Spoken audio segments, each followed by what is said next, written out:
It's the biggest week on Melbourne's sporting calendar, but the strength of the rivalry between the Southeast Melbourne Phoenix and Melbourne United has very quickly added this match to a jam-packed week here in Melbourne. The Phoenix coming off a round one loss to the Perth Wildcats, and meanwhile Melbourne United, last season's runners-up, started their season in very, very impressive fashion, beating Tasmania last Friday night. Just about a sellout crowd here at John Cain Arena. Great to have your company wherever you're joining us around Australia on ESPN and around the world for the beginning of round two. Hungry Jack's round here in the NBL. I'm Jack Hever, and the living legends of Australian basketball, Leonard Copeland and Andrew Gaze alongside me. Copes, welcome to you. Bit of pressure on that man there, Mike Kelly, because their round one performance was a little under par. A little bit of pressure, Jack, and we spoke to him about it. We asked him about the identity. He knows they can score, but he did say we got to play some defense. We got to play both ends of the floor if we want to win this game. Andrew Gaze, Nathan Sobey's been spoken about a lot this week. Has the criticism been fair from round one? Oh, yeah, when you're the big-ticket item, you're coming in with high expectations, but I don't think he gets fazed by that. He comes in here of a subpar game for him. The turnovers are a bit of an issue, and some of the decision-making was a little awkward, but that can also be attributed to two things.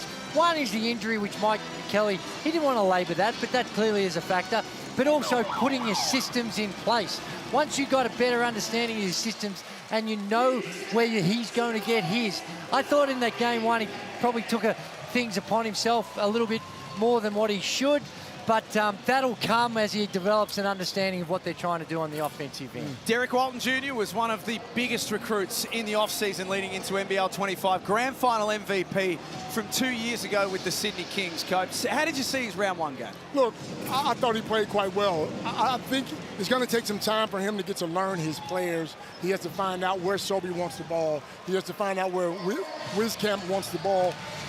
But he did a great job in getting Jordy Hunter the ball. So I think it's going to take a little time, but once that happens, he's a quality player. To Melbourne United, we spoke about players with a point to prove it. It feels like Matthew Dellavedova has got a point to prove every time he steps out on a basketball floor at the moment, and it wouldn't matter if it's a throwdown, it wouldn't matter if it's a scrimmage or a 5-on-5 at a local court somewhere. No, that's just the way he is. We saw it at the very highest level at the championship series in the NBA. Takes no backward steps, is afraid of no one, and has had some of the biggest defensive assignments anyone could ever want. But what he's doing on the offensive end can't be ignored. 21 points at the efficiency that he's shooting it at. If he can keep doing that night in, night out, he probably is in the wrong league. But it's about also the way in which he leads the team, both on and off the floor. He would be an absolute delight to play alongside.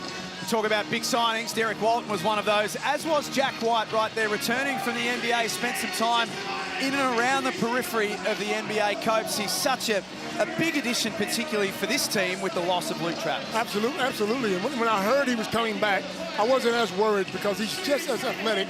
Probably a little bit more seasoned because he's been overseas and played with the NBA team. I look for big things from Jack White because he can score. Chris Goulding told us at a promotion that he hasn't missed a shot in practice, so I'm looking for this to happen as well, Gazy. What are we expecting? Let's talk about the Phoenix here. First 4 or 5 minutes of the game. What are you looking for? Well, what I think they need to do, I don't know what to expect, but what we need to do is they need to make a statement on the defensive end. They need to let Melbourne United know that they are in for an absolute war, even to the point where you test the limits of the officials. Get up and in, be as disruptive as you possibly can. Make a statement to your fans and to the rest of the competition. This is how we're going to play. I don't think they made that statement in game one. There's some good signs, and I like this team. And Simon Mitchell and Mike Kelly, fantastic job in the talent they've put together. But you're still got to have something about your DNA. What are you going to stand for? We're just about ready to go here for Throwdown 25. And a big shout out as well as we have a look at the starting fives for the Southeast Melbourne Phoenix. Joe Wieskamp, Matt Hurt, two of their star imports back out there tonight as well. And the interesting thing here for Melbourne United is that Chris Goulding didn't start in the first game because of illness, and they're going to go with that same lineup again, and Chris Goulding coming off the bench again tonight. That's a bit shaky to me. I mean, Dean Bickerman is a quality coach and knows what's happening, so I don't really know what the illness is, but I can tell you what, Chris Golding is ready to get back on this floor. Let's throw down 25. And it would be almost wrong of us not to send a little shout out upstairs to our man Corey Homicide Williams, who loved this fixture. He loved Melbourne hoops and he loved sellout crowds. And we wish he was here with us, and we think about him every day. Corey, we love you. Absolutely. We're underway at John Cain Arena. Oh, gee. And that is probably the quickest foul you'll ever see in basketball. Maybe in the history of the NBL. Did the ball actually get out of the referee's hand before we saw a foul? And I believe it happened so quick. I think it was on Rob Lowe. There was a holding foul, reaching in foul. So maybe United want to set the tone on what they want to do on defense. There's one matchup, though, you got to keep an eye on. That's Delhi and Sobey. Both guys need to score. Both guys need to play defense for their teams to win. Wieskamp, a lights-out shooter, an early look. I like the set, though. Got it through some hands, got some cutting action. I don't think we saw enough of that in game one, their movement off the ball, and that was a well-executed play. Sobey's just uber aggressive. It is in Delhi. The touch. Sobey saw a path to the basket. It was take. Help came from Rob Lowe. And we spoke about Southeast Melbourne playing defense. Sometimes the makeup isn't about defense. Wow. Gee. Delhi on fire early. First 5 points. Matthew Dellavedova. Hey, it's not the prettiest shot you're ever going to see, but He's going in, Joey. yeah, the confidence level for him to take those threes is as high as it's ever been in the last few years. 7 of 12 from the field last weekend. That's a nice settler. Derek Walton Jr. with Southeast Melbourne's first points of the night. Ian Clark starting again this evening. White defers to Lowe. Derek Walton Jr. takes care of the rebound. As we mentioned, grand final MVP from a couple of years ago. Put into the second row by Lowe. Big fella says, no, sir, not in here today. Well, that's back-to-back plays. The play before, when we saw Sobey getting to the rim, it was Lowe who was the intimidating force, and that time with a bit of authority by Lowe. Hurt off the inbound. It's good. A little attitude, too, huh? Oh, yeah. Got a little attitude. I like it. He's shaking his head. He's happy to see one early go in. 8 NBA games with Memphis during the 23-24 season. Matt Hurt. And a double-double last week. Comes up with a block that time. Oh. Sobey with a turnover, and Clark had seen it coming. They're the ones that really hurt you. It's one thing to have a turnover, which is never ideal, but when it leads to a completely indefensible situation, they hurt. Great. And back-to-back turnovers. That's on Jordan Hunter, threw it away. This was going to be one of the things as I watched this space early in the season, Coach, with Southeast Melbourne, with so many roster changes. How long will it take for them to click and all be on the same page? It's going to take a while, Jack, but those two bad turnovers and great block, those two bad turnovers, as a coach, I'm calling timeout and I'm blasting my best player. I'm going off. I'm snapping. He might get a smack. Listen. No, I'm telling you. A little early for that. No, sir. No, sir. I don't think those two turnovers, though, Coach, were an example of not being together enough. They were just bad decisions. Dellavedova from outside. Now, would you call a timeout? It's just not good enough, man. You can't let these guys get the shots that they want. There's no real pressure. 8 of the first 10 points in the game for Melbourne United have come through Matthew Dellavedova. Sobey at the other end. His hands from Walton Jr. Trading buckets early on the Amy replay. Yeah, it is. Here's Delhi. Now, he has earned, particularly when he's got the first 5 points of the game and already hit a 3, you've got to be a little tighter than that. Now, I know he can be very streaky, but they want to challenge. Mike Kelly's called a timeout because he wants to challenge Wow, that's early. But Drew, you know why I would have called a timeout? Because Perth were able to knock, Cotton was able to knock down 8 threes, and they didn't change a thing. They let him take the shot. Dellavedova's taking 2 threes. I'm running them off the three-point line. Your dad would say it all the time. We can lose, we can't lose the same way. Well, that's challenging the out of bounds here. Yeah. As you say, Drew, a very, very early coach's challenge from South East Melbourne. Well, you'd want to be confident that you've got it right. And here we see it. And Yep. they're going to win that one. They're gonna win Oh, yeah, they're going to win that one, I think. Well, I was just about to ask you, does it really matter when the score's 10-8? But If you're 100% sure you're going to get it right, then why wouldn't you? well, the good news is that the Amy Coach's Challenge is successful, so Mike Kelly got it right. And he got a timeout that Coach was calling for. He didn't smack anybody, though. I didn't see any blasting going on. And we don't want to I think it condone was just smacking. Coach just wanted to whack someone early on, I think. Scott Butler's in the review centre. Scott, pretty straightforward, that one? Hey, Jack, yeah, if they're all that easy during the season, I'll be pretty happy. That'll be very nice. But, yeah, definitely off Rob Lowe last. You can just see on the replay that the official just got himself stacked on the play. Didn't get a really good look, but that's what the coach challenge is for. And tipping, they're not going to be all that easy this year. Thank you, Scott. No, that's true. Well done, Scott. But I think I can understand why the official made that call, because there was a reach in it, just hard to read. Oh, my goodness. Dellavedova almost came up with it. This extended D from Melbourne has caused some problems for Tassie in week 1, and Matt Hurt finds a way through. He's aggressive, and I like him talking a little trash here now. Well, I think he's talking trash to himself, though. He's just really jacked up and trying to get himself going. Low muscles inside on Hunter. Big.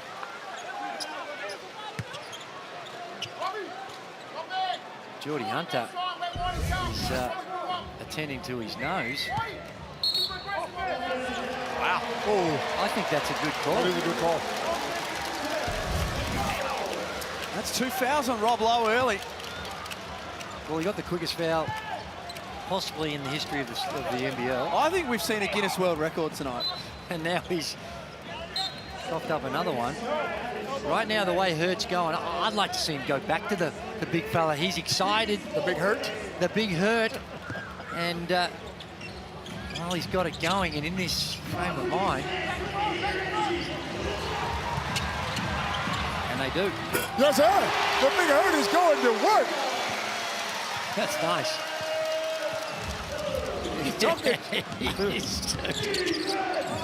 Jack White upstairs. Not that far away, but Matt Hurt all of a sudden making his presence known in his second game for South East Melbourne, has 8 points on 3 of 3.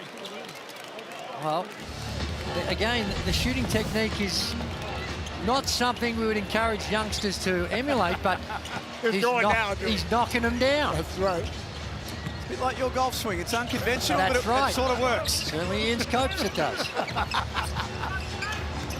Walton Jr. turns the corner. Tough look with a hand in the face. Phoenix are firing now. Well, they are. And it's from the three-point line.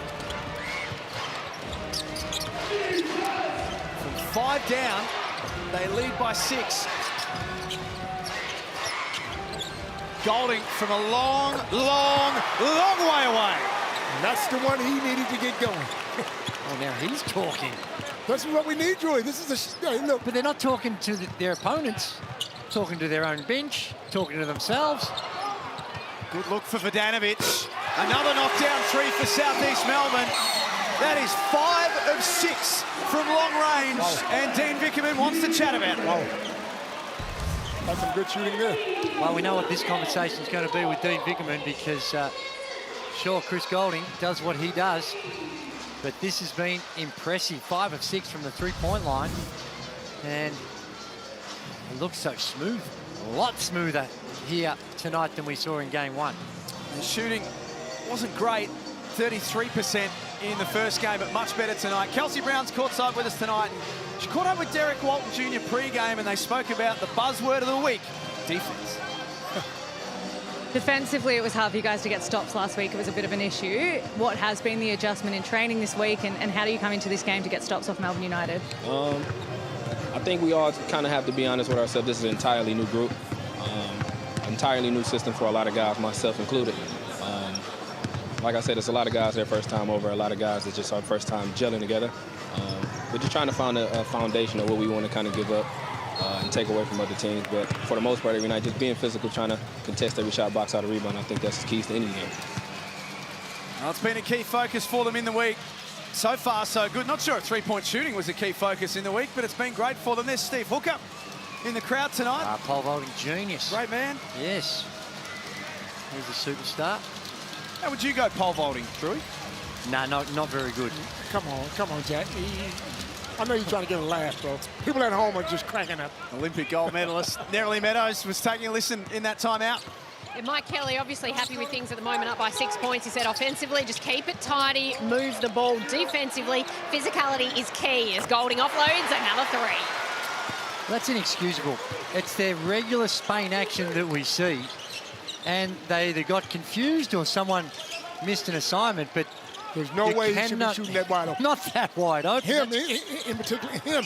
It's Chris Golding.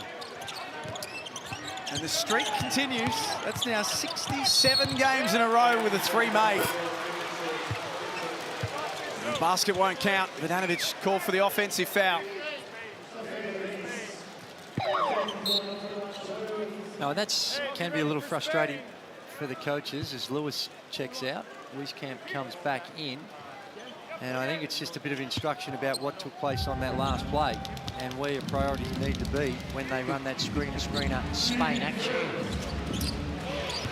Kyle Bowen also into the game. This is Marcus Lee coming off the bench, returning back to Melbourne United this season. Spent last season with Tasmania. Flint Cameron, the talented youngster, successful there. And here's a guy I'm excited to see play, Glover. Glover's just been fantastic. Former Sydney King, Angus Glover, little push with the right hand. It's the Phoenix who lead by 3. 4 minutes remaining in the opening quarter. Golding wide open. That one rattles out. Lee cleans it up. It's been a great response after the timeout for Melbourne United. And it's down this end where they've just tightened things up a little.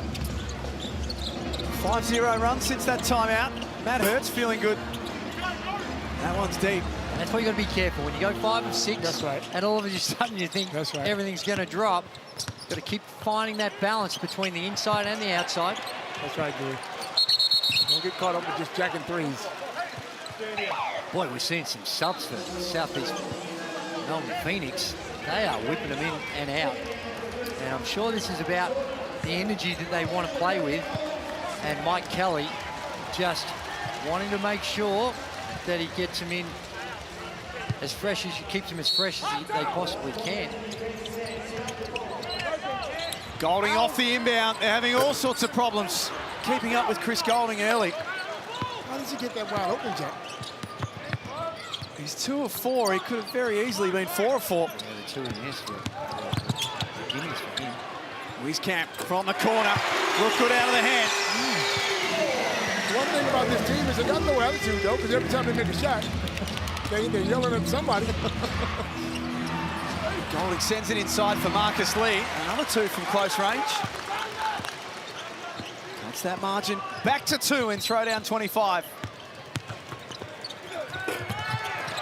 There's Hunter sweeping in. And I thought he was really good. Now, I know he picked up those 2 fouls early, but then he played 19, 20 minutes in that first game. I thought the way he was playing, he could have played a little more. Deep from Foxwell. Shea Illy trying to bully his way in. Foxwell was having none of it.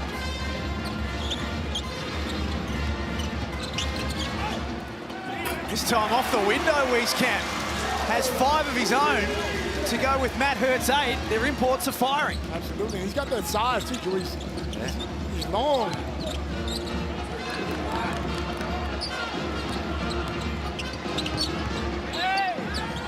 Illy off balance.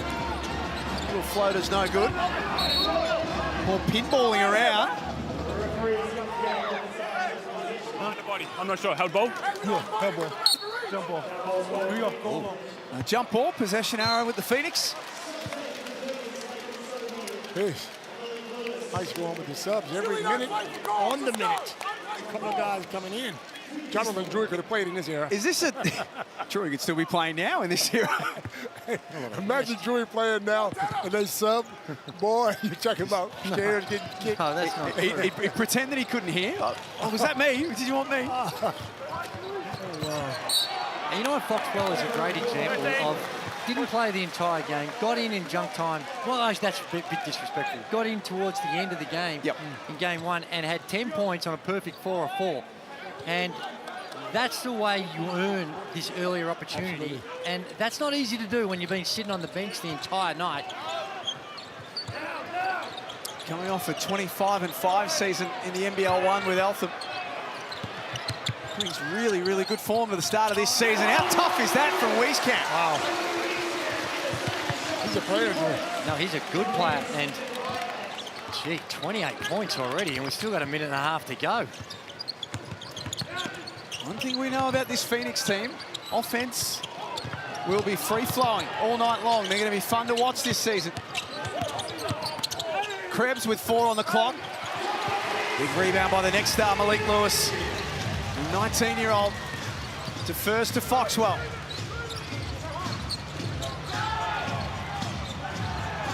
A lot of contact. No whistle from the officials. Wieskamp leans in. That's a good call. And you know what? That's outstanding defense by Chris Golding. He knows Wieskamp's going off. He's found his groove. So he was up and in the entire possession, and this time there, and that's not a good decision by Wieskamp. He'd be better off just going straight up and shooting it. Did you get that? Would you get that in the NBA? Would you get that foul? That's an offensive foul in any league in the world, I say. Did he need to do it? Did he need to No, lean he in that way? could have just shot it. Chris had actually was trying to fight over and gave him just a little bit of space on that shot. Oh. And he's about to pick up another one. And Ian Clark has seen something that he didn't like. And it didn't take long for tempers to boil over in the throwdown. Now, Wieskamp's trying to explain that there was no intent. And Dean Vickerman, he's flying the flag for Chris Golding as well.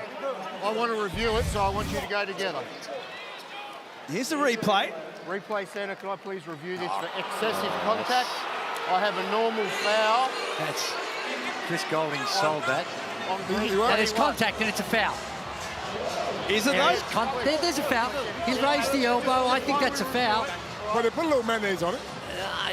Geez, I think he's gone into the cupboard and there's been a whole stack of condiments in there. There's some mayo, there's some Tabasco. There's all sorts of stuff going on. They're checking for excessive contact. Now, I think it's a foul, but I doubt this is going to be upgraded, surely.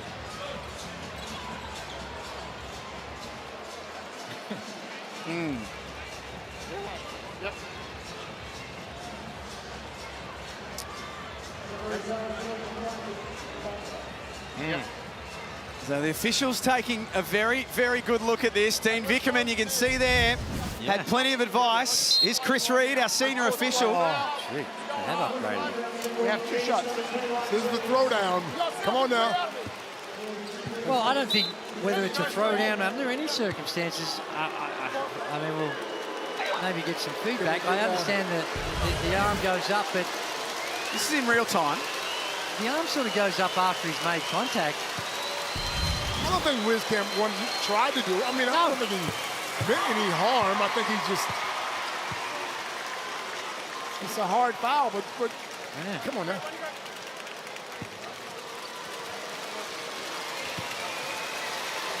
Big play. It's a timely play for Melbourne United. Get a couple of... Ball don't lie. Oh, my. It's not often you see that. Chris Golding, one of the best free throw shooters in the competition. Oh, my word, he is. He has been throughout most of his career as well. Things have just gone up a notch. Very quickly, you can feel the intensity in the venue. And this is what we want.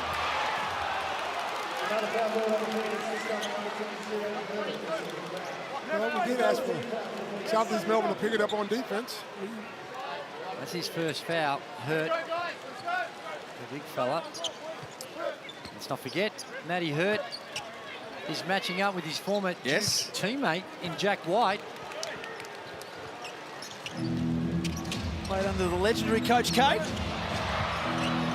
Clark flat on his back. Shot clock at 7. Gilly kicks out to Ian Clark against the clock. A rebound by Hunter, and the last possession of the first quarter will be with the Phoenix.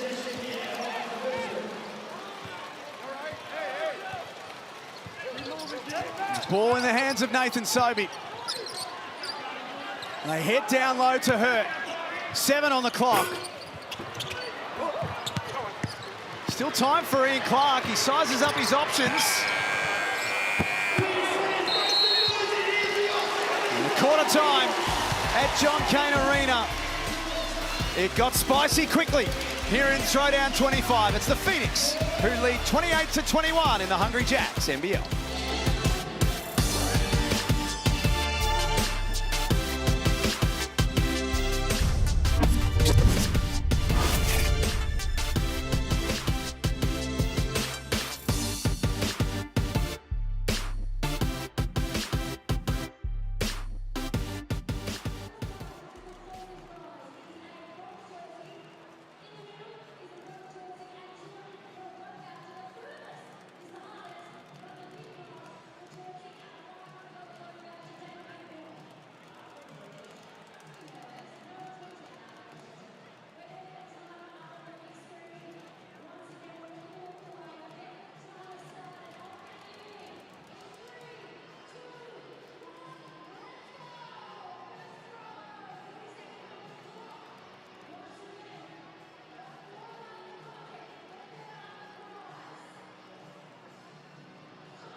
Throwdown 25 is away to a hot start. It's the Southeast Melbourne Phoenix who lead Melbourne 28-21 at John Cain Arena. Matthew Dellavedova got going early with 8 points in the first quarter, but then Matt Hurt for Southeast Melbourne got his game going, and tempers started to flare a little bit, Leonard Copeland. They did. But I tell you what, 28 points is too many for Melbourne United. I'm sure Dean Bickerman would have had a word to his boys. You can't let this team is good enough to score that many points as well. So, Ian Clark, nice set to start that second quarter. Nerily Meadows courtside. Just listening in to Mike Kelly at quarter time, he was really impressed with his boys defensively. He said, you've taken it up a notch and you're physical. Be careful, though, to be physical without fouling. The importance of boxing out, though, taking note of the fact that Melbourne United have started this quarter big. Nicely done there. It's nicely done by Matt Hurt too. Kelsey Brown, you were also listening in at quarter time. Yeah, on the other side, it was breakdowns and open threes that Dean Bickerman was most upset about. Southeast Melbourne had 4 threes in the whole game last week. In the opening quarter, they've shot 6. It's important to note also that Chris Goulding, he finished the game with 7 points last week. He's already got that in this first quarter, so a big one coming up for Goulding, I think. Nicely done, Kels. Got every avenue covered tonight. Kelsey Brown, Nerily Meadows. Right across everything that's happening here at John Cain Arena. Clark was fouled. It was Dellavedova in the first quarter, Gazy, and now Clark a little more in the second quarter. Are they trying to isolate Nathan Sobey a little bit defensively here?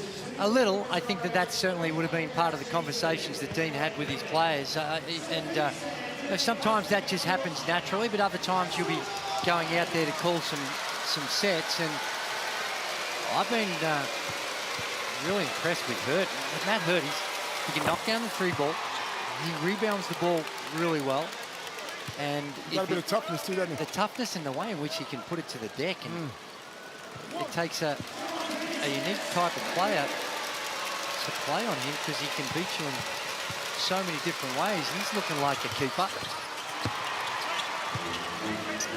Clark makes both free throws. Last year's sixth man of the year.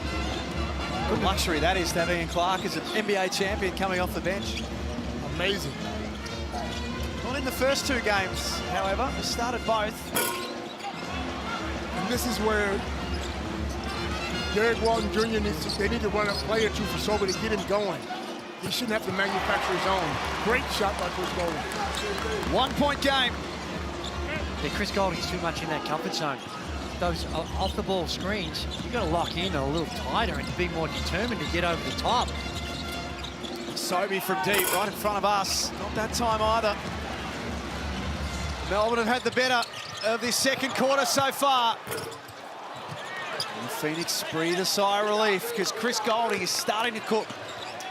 And that's where you bring a guy like Glover in to shut him down. I find it amazing when you put an import on Chris Golding, because you don't know how he plays and how good he is off the ball, moving off the ball, and that's when he gets his points. But you got to put an Australian guy on him that knows what he can do.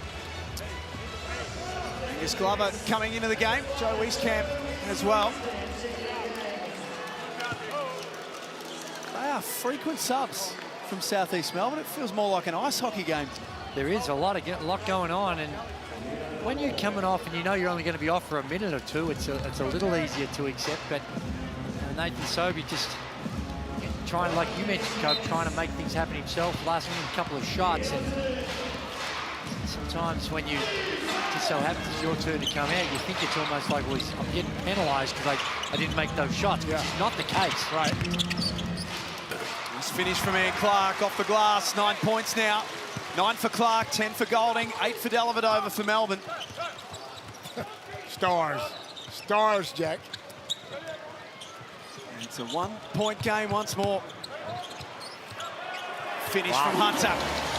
See, Rob Lowe there is daring Geordie Hunter to shoot it, but Geordie's developed that dribble game. You give him a running start at you, and he's going to get to his preferred position, and like we just saw there, you get to the preferred position.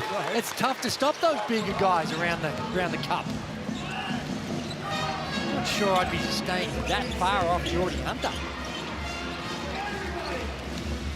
Into the hands of Derek Walton Jr. Only 4 field goal attempts in the first quarter. Brilliant pass for Glover. Deserve that to go down. That's a good shot, a great pass. Good things happen when the ball's in the hands of Walton Jr. Chris Golding trying to make up for lost time. Sure is. He's coming out. He's letting that thing fly. Didn't get him up in round 1, so he's got to play catch-up. Oh, Walton Jr. for 3. He's got foul. Some late contact. The official was right there. Oh. Here's Golding in transition, knocks it down.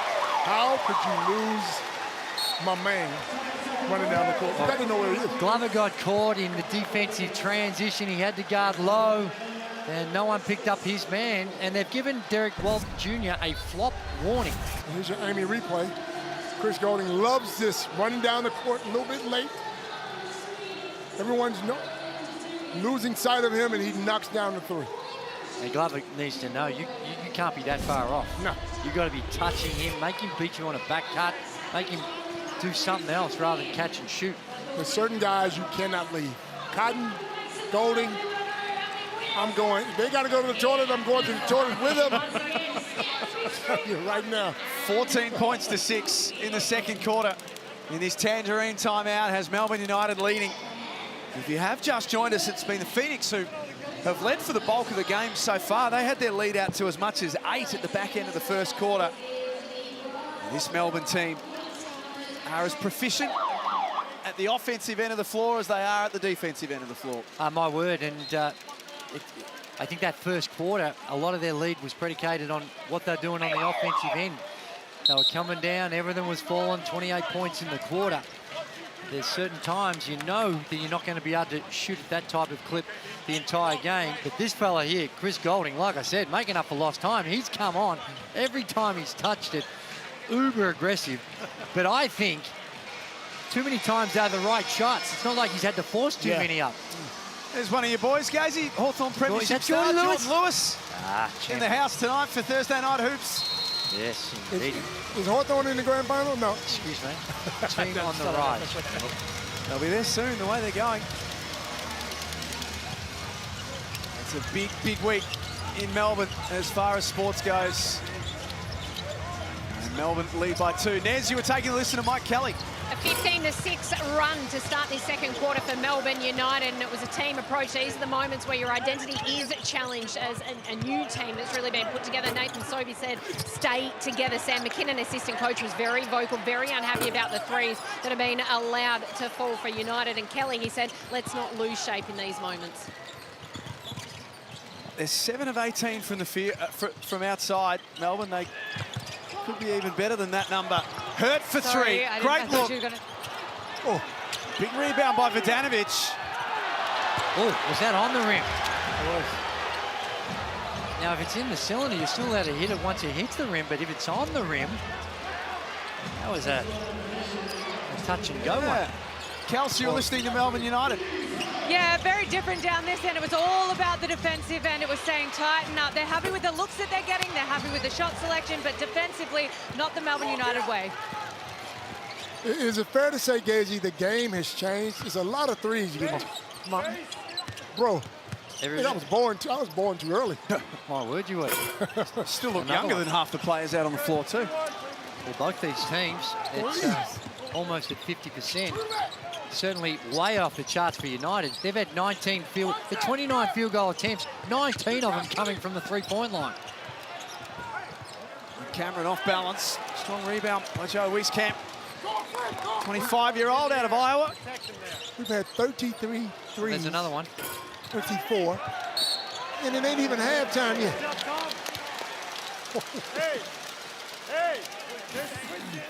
Vodanovic has come in and given some energy. And we know he can shoot the 3-ball, but the last couple of possessions on the board, I think he's earned his team another possession here with that rebounding contest. And we've got some... Mike Kelly. Championship winner with South East Melbourne back in the day. 1996 grand final MVP.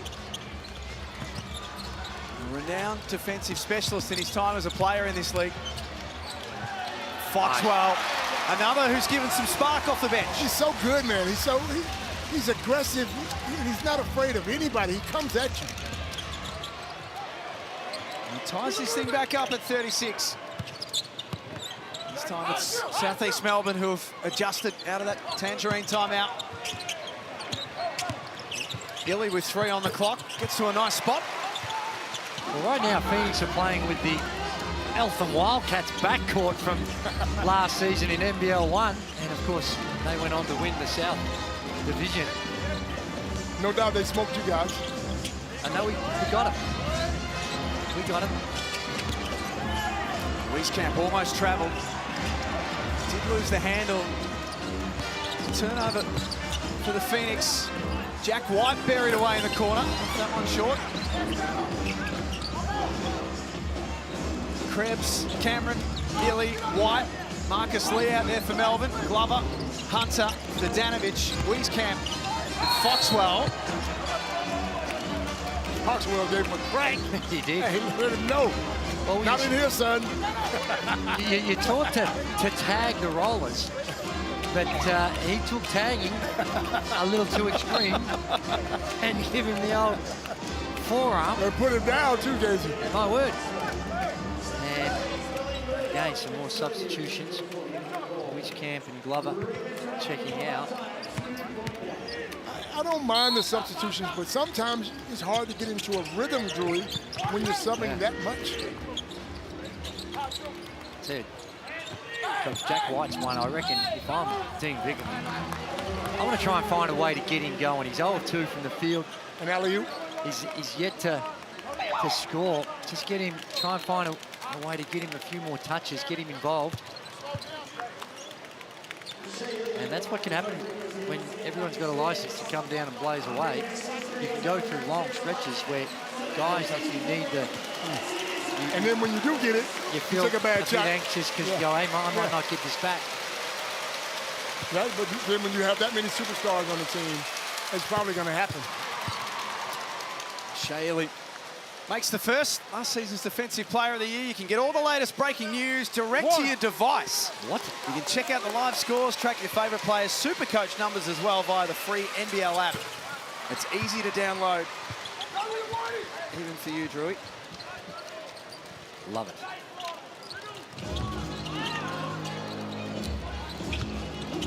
Phoenix coming off a round 1 loss, 106-98. They lost to the Perth Wildcats at RAC Arena, and Bryce Cotton took a flamethrower to this team after quarter time. Hunter from outside. Like I said, everyone got a license to let it fly from the three-point line. What about Foxwell? He's making some big plays right now, the youngster, and is not intimidated. Aggressive, I love it, on both ends of the floor, Jack. And yeah, that's some good minutes by Foxwell. He checks out. Walton Jr. comes back in.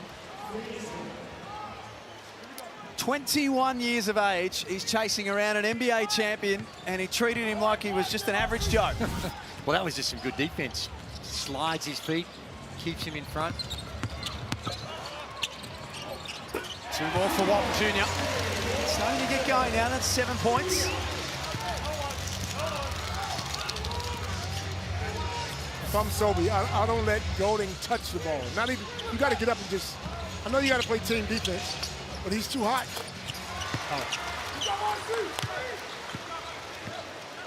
Clark taking over the scoring duties at the moment. 11 points now. Second Melbourne player into double figures. Sobey extends for a tough look. Now I'm not picking on Sobey because everyone's... That to me is a really bad shot. Coming down, no pass offense, and he's contested and under pressure. Now here's a guy that's just wanting to get himself going. He's 1 of 5 now from the field, and just starting to feel anxious. And he takes a bad shot. Yeah, you got to get him going. You got to run some plays for him. Get him a back door. Get him to the free throw line. Post him up on Fox. You know, post him up. But he's also got to understand that you need a little patience. He's been around a long time. Yeah. And you've got to be. He should be experienced to know that. Hey, yeah, I've got to get myself going, but it's got to get it going the right way. 42-38 in this Tangerine timeout. It's the first time in a Southeast Melbourne home game since their very first that the number 55 is not out there. I speak, of course, of Mitch Creek, who's alongside Nerily Meadows. The former captain, he is a spectator tonight. Mitch Creek, how are the emotions, first of all? It was weird walking in. My friends actually walked me in because I had no idea where to go. I've only gone back a house, so I had to get one of the staff members from Southeast to actually meet me out front. But now sitting here, I've never seen anything here. I've never seen the fire pit be lit. I've never seen the entertainment, the fans, the spectacle, the videos. So it's been an experience. I wish I'd done this sooner, but obviously not in this circumstance. Usually you are the entertainment. What are your thoughts on this one early? It's amazing right now. I love how he's lined up this season. I think Mike's done a great job. Simon, Tommy, Romy, everyone at the Southeast Melbourne Phoenix. But right now it's a close game.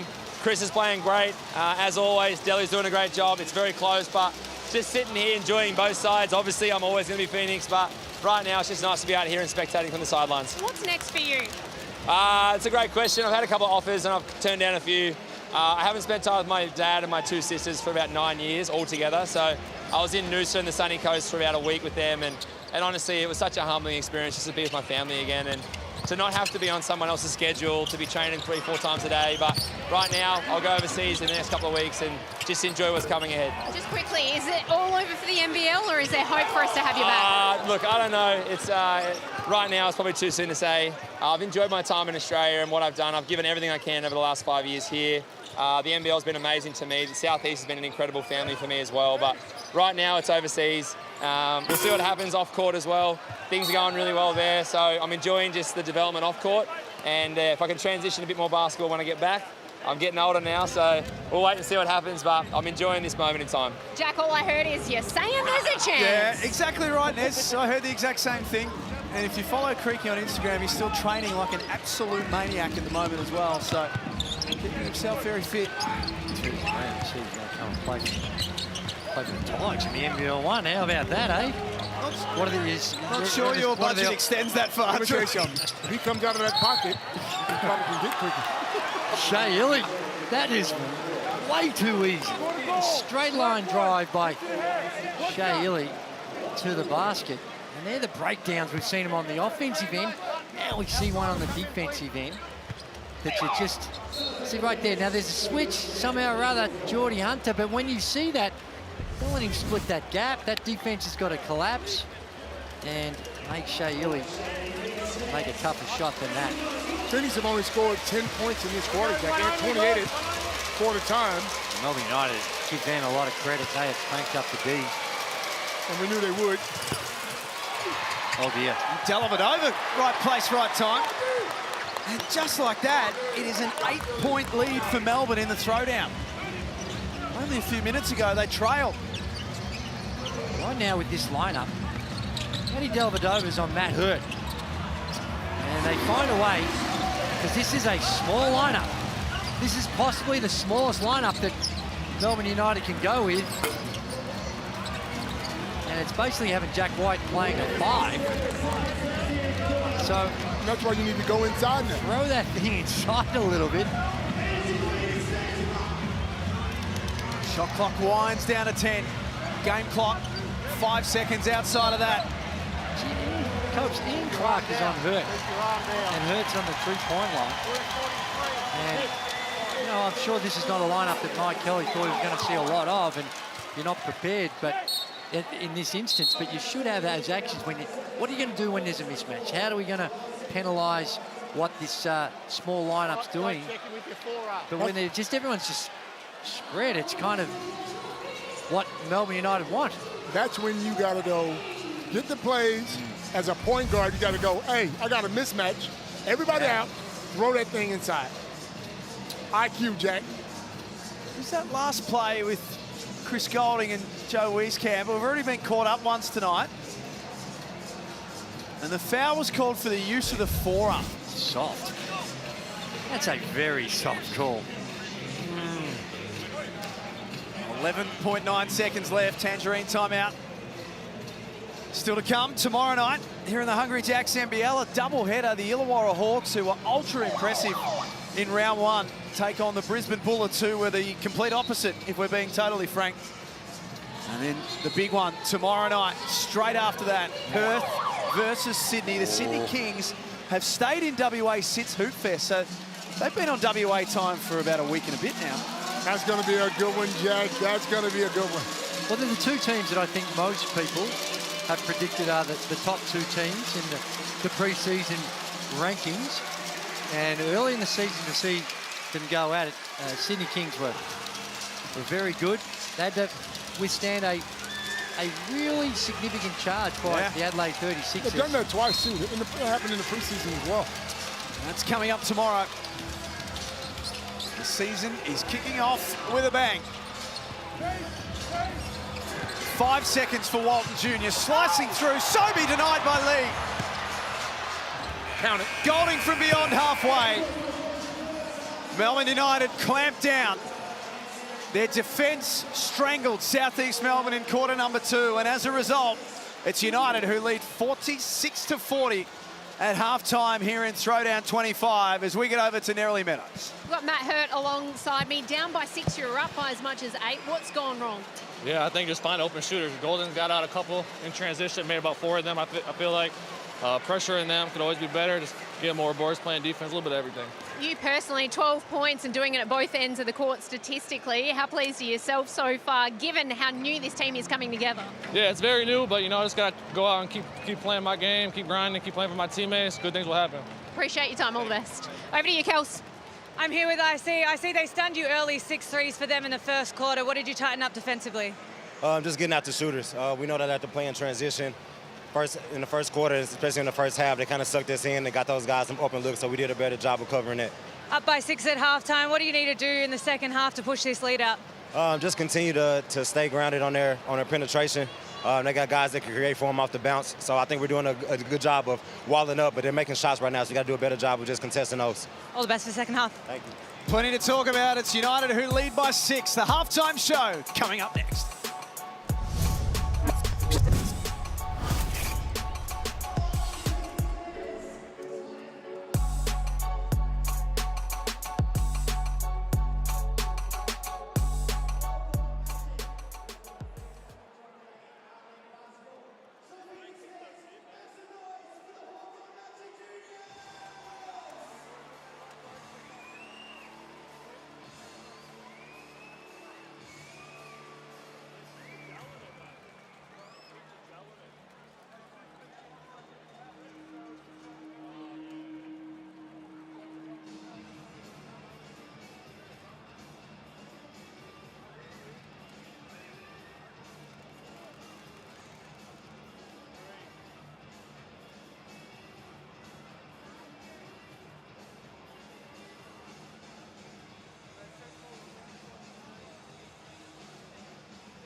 Throwdown 25 is delivering so far. We've had a little bit of everything. Chris Golding came off the bench, but he had a big impact, hitting some threes, getting under the skin of the opposition. It was Southeast Melbourne Phoenix up by 8 early, but now at halftime it is Melbourne United up by 6, 40-46 here at John Cain Arena, hoping to extend their winning streak against the Phoenix to 6 straight games. Nerily Meadows with you, Andrew Gaze and Leonard Copeland. We need to start with that man, Chris Golding. We hear he's a little bit under the weather.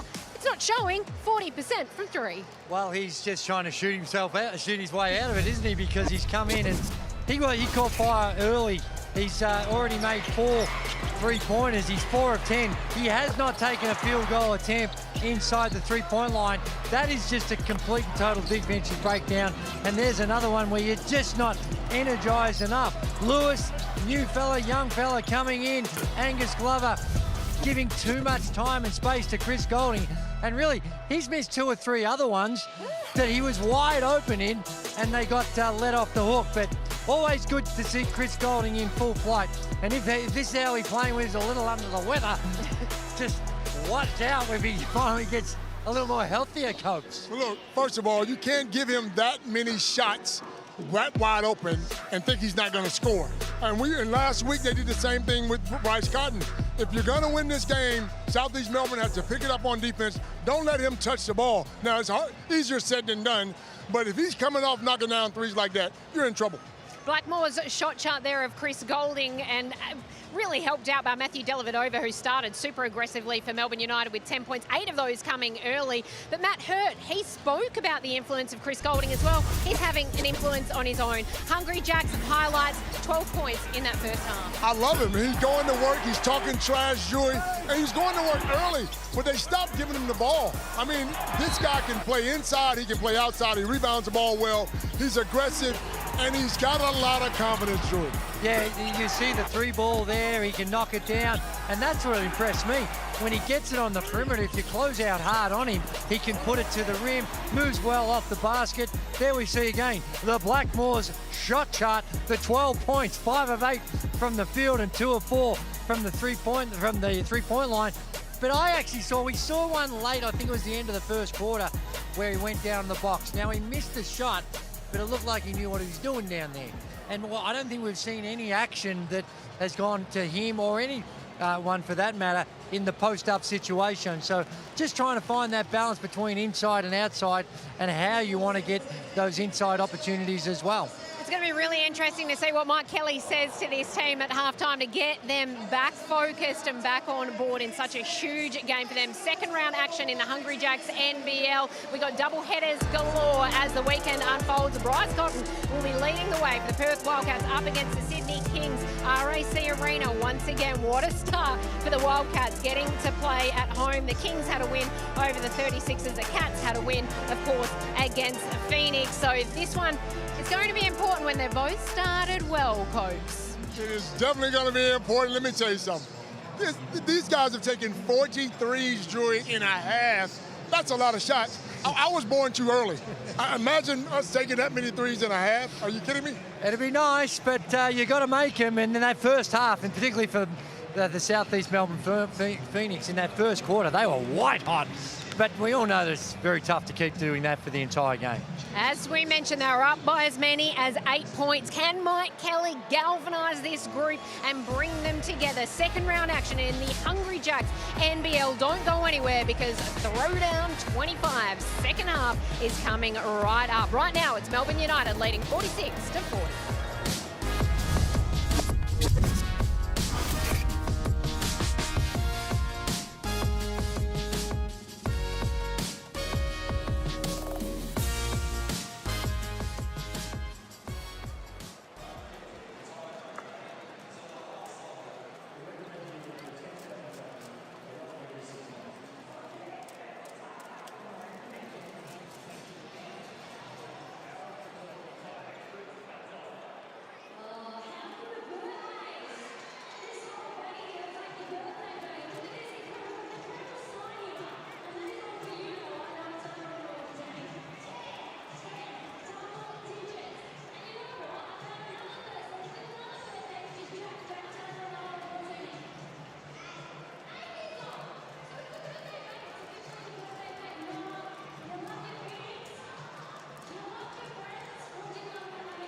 Derek Walton Jr. He's dangerous in this situation. Oh, my. Oh, hello. Hello. That's incredible. Having Derek with us has been amazing, like having a known quality. And I think you can say that about a number of the guys that we were able to bring in. Walton Jr. for 3. Got it. Derek has the keys to the bus, and he's driving it, but he's got, you know, a great co-pilot in Nathan Sobey and Matt Hurt, Joe Wieskamp. Like, we've got some guys who are very talented, can make plays, and having Derek to kind of steer it is amazing. It was 2 years ago that we saw Derek Walton Jr. in the Hungry Jacks NBL. He played with the Sydney Kings. He won the grand final MVP and became a star of this league very, very quickly. Then went overseas to explore what was available. We are delighted to have him back this season playing with the Southeast Melbourne Phoenix. Took his talents to China, and although he appeared in 38 games, with the way they had some really unusual rules there with the imports and how many you can have on the court at any one time. But he's come back here, and you can tell he's a class player.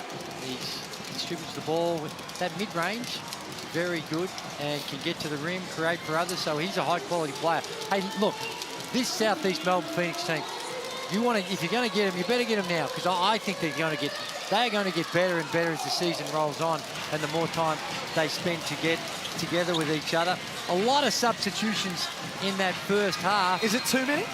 Possibly, but you look at the minutes, and at the end of the day, the minutes eventually balanced out about right. You know, Derek Walton Jr. playing almost 16 minutes, Hurt almost 16 minutes. You've got Geordie Hunter 15, so the main guys are still getting their time, but it's just they're coming in. Yeah, Joey, it's great, but to play 2 minutes on, 2 minutes off, it's not helping you if you're trying to be consistent. I don't think I could have done it. From the flip side, Melbourne United have got this nice lead, and they've done it without Jack White really featuring at all in that first half. Marcus Lee starting the third quarter for Melbourne. Rob Lowe's got a couple of fouls, one that he picked up in 0.3 of a second to start the game. And Sobey defers to Matt Hurt. Has 12 points in that first half. Put Matt Hurt on the box. Go to work down low, big fella. There you go. Now, that's on all the time, Coach. Oh, my goodness gracious me. It is that easy. When you see a mismatch, go at it. It doesn't have to be a three-pointer every time. No, that's right. And we saw that. And I think Mike Kelly has been seeing that, but just getting the right systems in place to take advantage of it has been the challenge. Only Phoenix player in double figures, Matt Hurt. He's got 14. Dellavedova had it, lost it. I love the D. I love the D. Fantastic defense by Sobey. And look what happens. He plays D like that, and the rest of the whole bench gets up. This is what he has to do. He has to be a leader on and off the floor.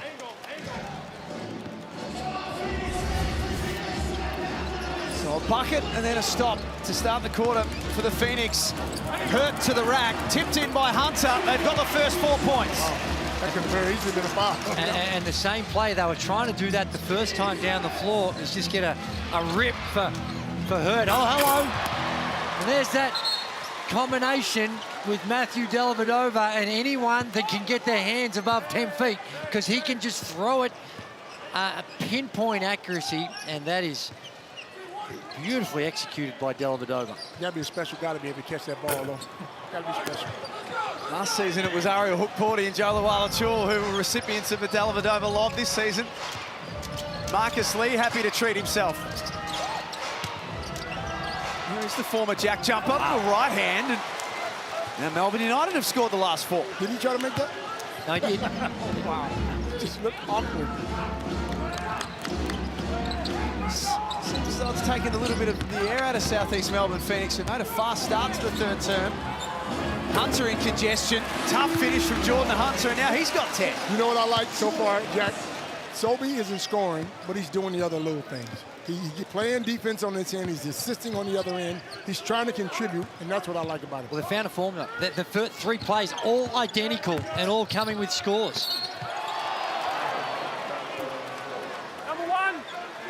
Hunter picks up his second. Coming the Amy replay. Yeah.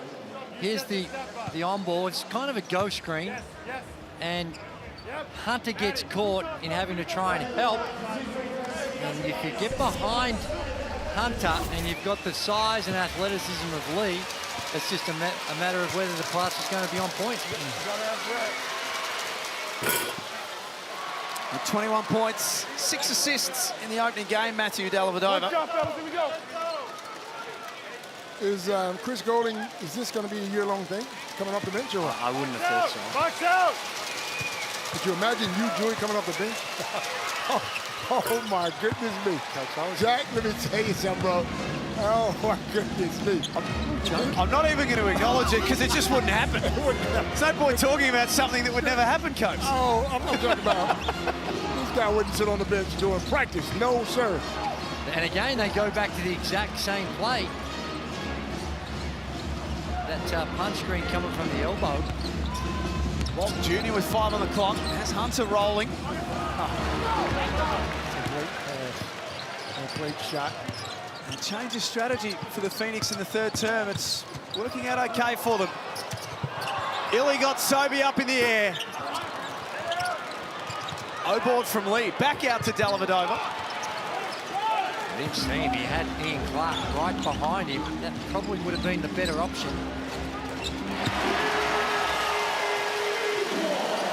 Does it just look more calm and assured in this third quarter from the Phoenix coach? What are you seeing out there? I'm seeing that Mike Keller's had a long conversation with him and said, look, everybody calm down. I need you guys to pick it up on defense, and let's move that ball around. Oh. Heavy contact goes unwhistled. And Clark lets it fly.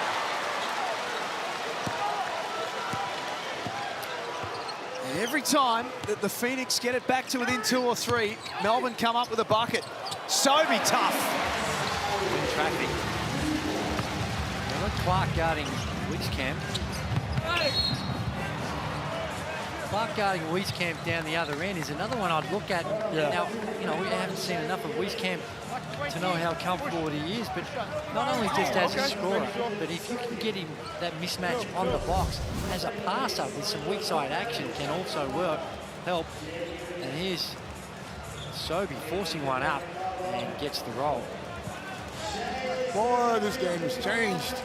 The amount of substitutions from both teams just don't sit right with me. I don't know, Joey. Well, there is Nathan Sobey, who's spending some time on the bench at the moment. Did I see correctly that your bold prediction pre-game, Coach, was that Nathan Sobey was going to have 25? Wrong again, Jack. Wrong again. Not yet. Well, you know, this is not uncommon if you think European basketball. I got the opportunity to see one of Spain's best teams in Unicaja Malaga and at the Continental Cup last season in the Spanish League. They did not have a player average more than 20 minutes a game. They go 14 deep, and they just were rotating game in, game out, and they won the regular season. They got to the semi-final, so it's not uncommon, and this is different because they're coming in and out, but still their main guys are still getting their minutes. 56-51 in Throwdown 25. Sold-out crowd here at John Cain Arena. Matt Hurt is putting on a show for the home fans. And you got to go to him again. He knows what he's doing out there, huh? Yeah. 16 points now on 7 of 11 for the Minnesota native.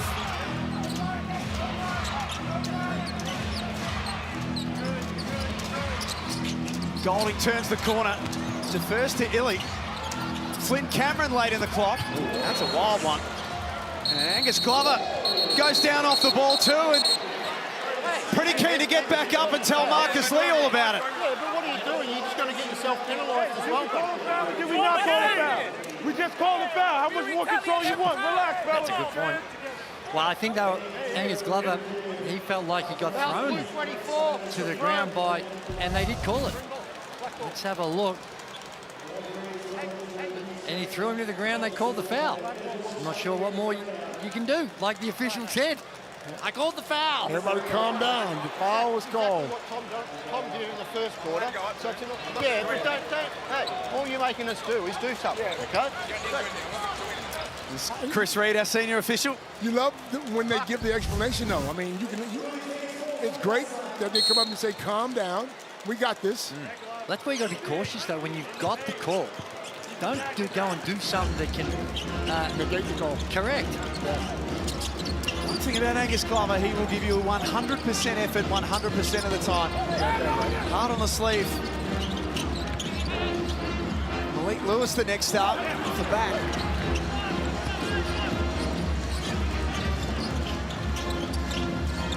Ebbs and flows of this game. Going up.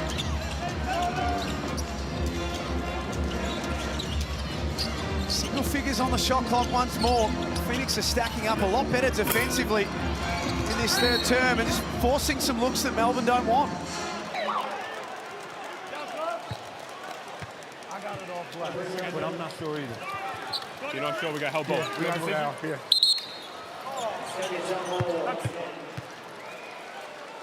Well, it's a jump ball because I like that. No point guessing.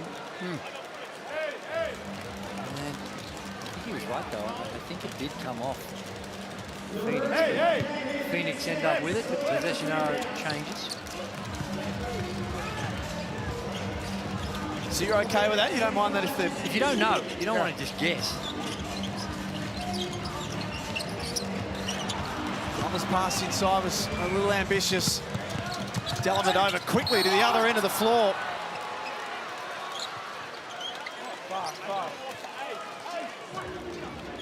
Black Bob on his arm, 2 shots. Outside, guys.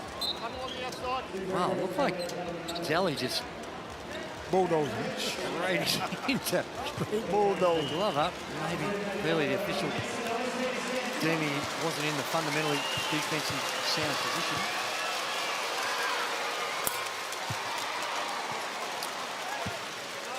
He had a fantastic season last year, Matthew Dellavedova. Averaged a little under 13 points a game, 6.3 assists, 3.5 rebounds. Last season, though, he's playing with a point to prove. He wanted to make the Australian Boomers team. Is it fair to say, Jack, he's changed his game, though? Because Dellavedova was known as a defender. Now, he still defends. But let me tell you something. He's getting it up now. He, for some strange reason, he's been working on that jump shot, and he's getting it up. Turnover, an unnecessary one. And I think also, Phoenix fans are going to look at the free throw count and go, hang on, it's 10 of 13 for United, and we haven't been to the free throw line yet, and they'd be thinking, well, you know, what's going on with the officiating? Shooting a lot of threes. I think when you're playing so much on the perimeter and you haven't really put a whole lot of heat on the rim, it's hard to get to the free throw line. Rob Lowe left open off the glass. His first points of the night. Hasn't seen a lot of court time because of foul issues. Melbourne starting to get their noses in front once more. It's the Phoenix turn to come up with something. Foxwell stalked and denied by Lowe. He has been a great rim protector in this game. In the limited time he's played, we saw a couple. Definitely a clear block in the first half and one that was as good as a block, and this time again, helping out. Throwing that one out. Try and get this ball in. Glover from deep. Was caught by Tanner Krebs. Smart. Blue 13 on his arm, 3 shots. You heard the explanation on the arm. She still had plenty of time. There was still, what, 4.5 seconds left when he let that fly. He had his hand down. But he had the hand down and recognised it and didn't wave his arms around, just went straight up and works his way to the free throw line for the first free throw attempt for Phoenix on the evening.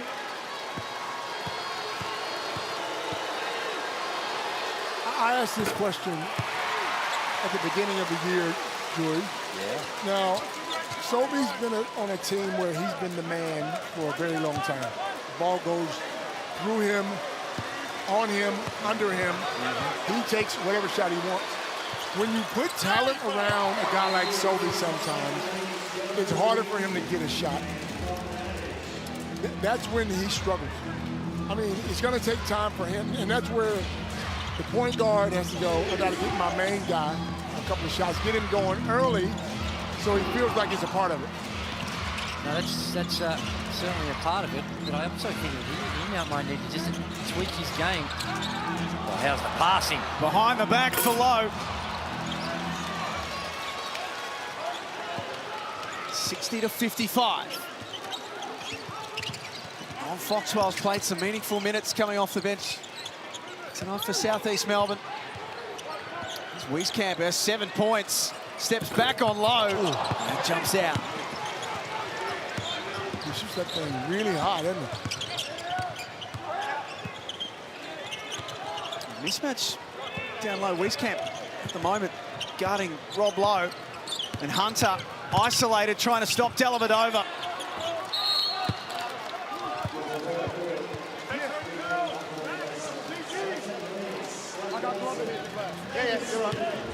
So Melbourne ball from the baseline. Glover and Foxwell out. Sobey. Walton Jr. back in.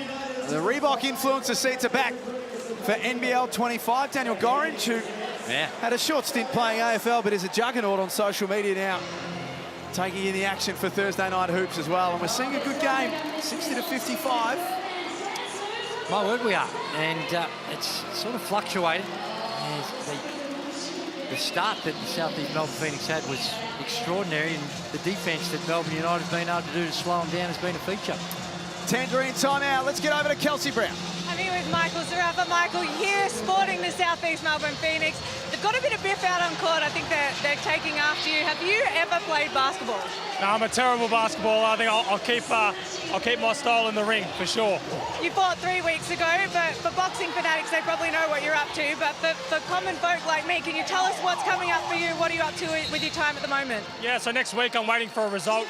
Janovic's fighting Andre Mikhailovic. If Mikhailovic can pull off the win, he'll win the world title, and I'll fight him for the world title. If not, I'll fight Nikita Zhu in December. So we've got big things on the table.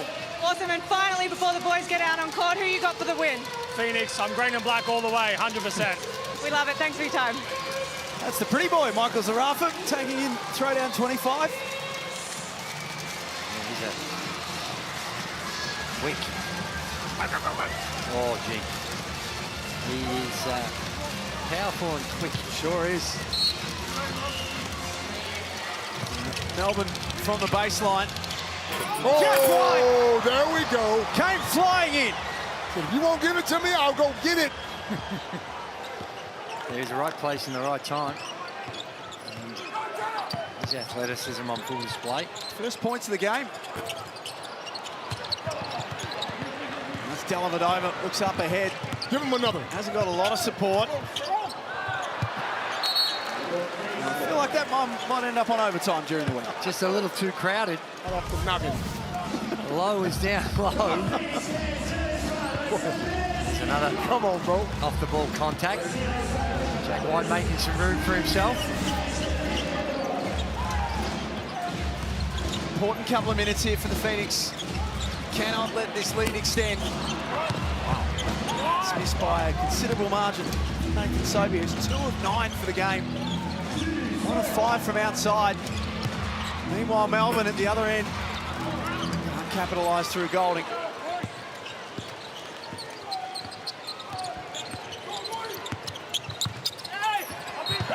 Rob Lowe's got another one. And scoring's really dried up in this quarter. I think Sobey's trying to do it himself, though, you know? 16-15, and there's another example of it. And he just looks a little anxious. Not letting the game come to him. He's trying to take over the game himself. Walton Jr. for Hunter. Improvised and made it work. How nice was that? These two guys have played together before, so.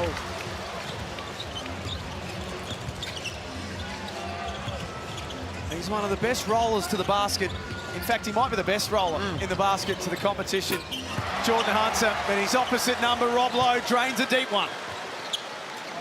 Just to let you know. Never mind about just rolling to the bucket.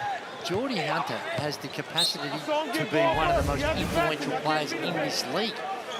He has got a good touch there, read the situation well, good body control, he's a good passer. You know, the shot, the perimeter shot's a work in progress, but around the rim on the glass, you'd love to have Geordie Hunter on your team. Southeast Melbourne find their way through the trap. Woblo picks up his third. He's done pretty well to negotiate the foul issues, considering he had 2 in about 3.5 minutes in the first quarter. And a couple of years ago, we thought he was retiring, or I'm thinking he's rejuvenated now. He's blocking more shots now than he did back in the day. Played 8 games last season with Melbourne United as an injury replacement player. And Melbourne just fell in love with the player, but the person as much as anything else. And I think Dean Vickerman, they knew that they were going to be losing Aru Hookporty to the NBA. And they knew as soon as a roster spot became available, they were going to get him back. Well, he's a completely different set of skill sets, but the thing that has stood out tonight is the work around the rim, protecting the basket, being that rim protector, as well as that three-point threat. White got his timing right. Score, though, from underneath, still scrapping for it. Can't retain possession. Ooh, Walton Jr. one way. Gets to the mid-range. Jumps out. It's been the story of the third quarter for Phoenix. Complete contrast to what we saw in the first half. And scoring becoming a real premium. Oh my goodness, that looked well off, and somehow or other found a way to sneak in the side door. The rotation on the ball made it go putrid. It hit the backboard, hit the floor, and rolled in the rim. 16 for Daly. Sobey for Hunter. That's a nice possession to finish off the third quarter.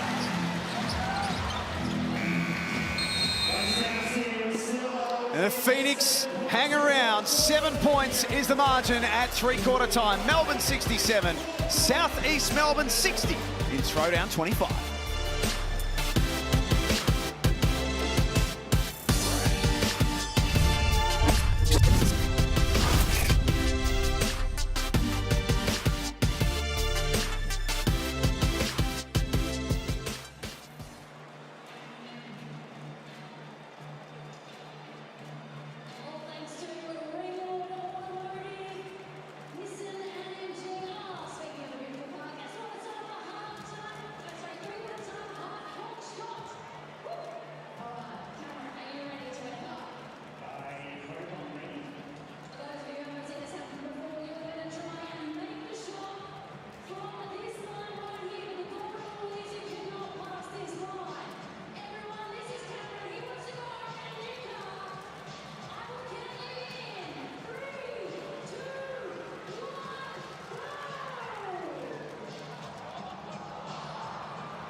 Melbourne United, who lead 67-60 at three-quarter time, looking to make it 6 wins in a row against their crosstown rivals, the Southeast Melbourne Phoenix. And there's been some moments in this game where it's looked like it was almost ready to boil over. There's Eddie Betts taking in Thursday night hoops. Big week in Melbourne, as we mentioned. Cosy Pickett sitting alongside him as well for the Melbourne Footy Club. There's Mabior Chol, pretty hard to miss. Solid with season. that hairstyle. Solid season he had with the Mighty Hawks. He certainly did. The Stars are out in force tonight. Heaps of footy players here, huh? Six sellouts in a row now for the Southeast Melbourne Phoenix. That was the end of last year, and officially another one tonight, so that's 7. Something nice is building. Time to catch that thing. Tried to throw it down too hard. Foxwell foul. Points are good. That kid's special. I don't care what you say, because he's aggressive. He has you on your heels when you're guarding him. He's coming at you every time. Well, what he is he's earning more minutes in this rotation. Game 1, you're thinking, well, what's the indication going to be? What's his role going to be? He never got on until, what, 4 minutes to go? Something like that. 10 quick points. And again tonight, both ends of the floor, he's had some moments. Should he play more? Yes. He's aggressive, man. Every time he's on the floor, he gives you something.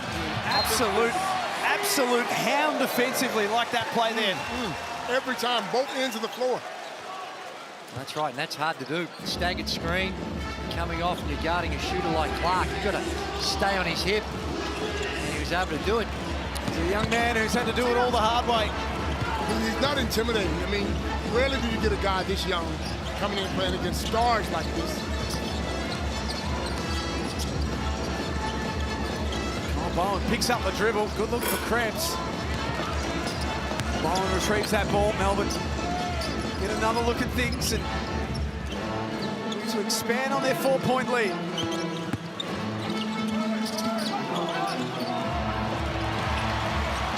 Stop for Southeast Melbourne. Walton Jr. defers to Wieskamp. Got it! 1-point game. We got a game, Jack. And Dean Bickerman goes to that bench. They have not scored in this third quarter so far, Melbourne United. Krebs trying to change that, does. Big knockdown. Nerily Meadows, you were listening into Southeast Melbourne. Really interesting at three-quarter time. This is a new group of players, a fresh group of players who are going to be the leaders that stand up, not just on the court, but vocally. It was very quiet. A couple of players realised this and tried to G up the group, but quickly it all went quiet again. Mike Kelly came in and said, keep believing in yourself, keep protecting the rim. Jordan Hunter sensed it at the end. He yelled at them, get the vibes up, get that chat going, let's go. 16 points, 6 rebounds on cue for Jordan Hunter. Oh, and offensive foul. Oh. What did you see, Cokes? That was a big hit. Well, I don't know, Cokes. I don't know if he really moved here. He has the handoff. What's the handoff? Does he move? Standing. Yeah. Yes, he does. Yes, he moves. Good call. The fact that Foxwell's playing such tough defense, he's always going to be exaggerated. He's +8 in the game, Owen Foxwell. It's been a spark. Derek Walton Jr. We got a tie, Jack. Off the glass, and it's 70 apiece in the throwdown. They've changed it up. Foxwell, that time Walton Jr. Now you're seeing the attack on the rim rather than just playing around the three-point line. Shea Ellie stands up once more for his team. 70-73. As if it wasn't intense enough, it's just gone up another level in this fourth quarter.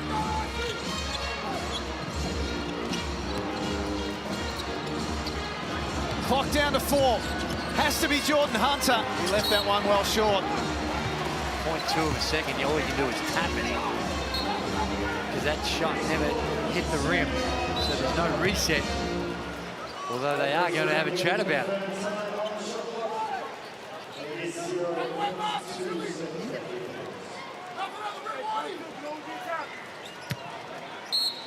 You take something special from here. The tap was on and Hunter couldn't convert. Illy flies to the other end, and Jack White's been flying his entire career. Oh. Beautiful recognition by Illy. He knew he had White coming behind him. Have a look at the Amy replay. assessed the situation perfectly and drew the defense and created that space for Jack White to go up and express himself. 75-70 in throwdown 25.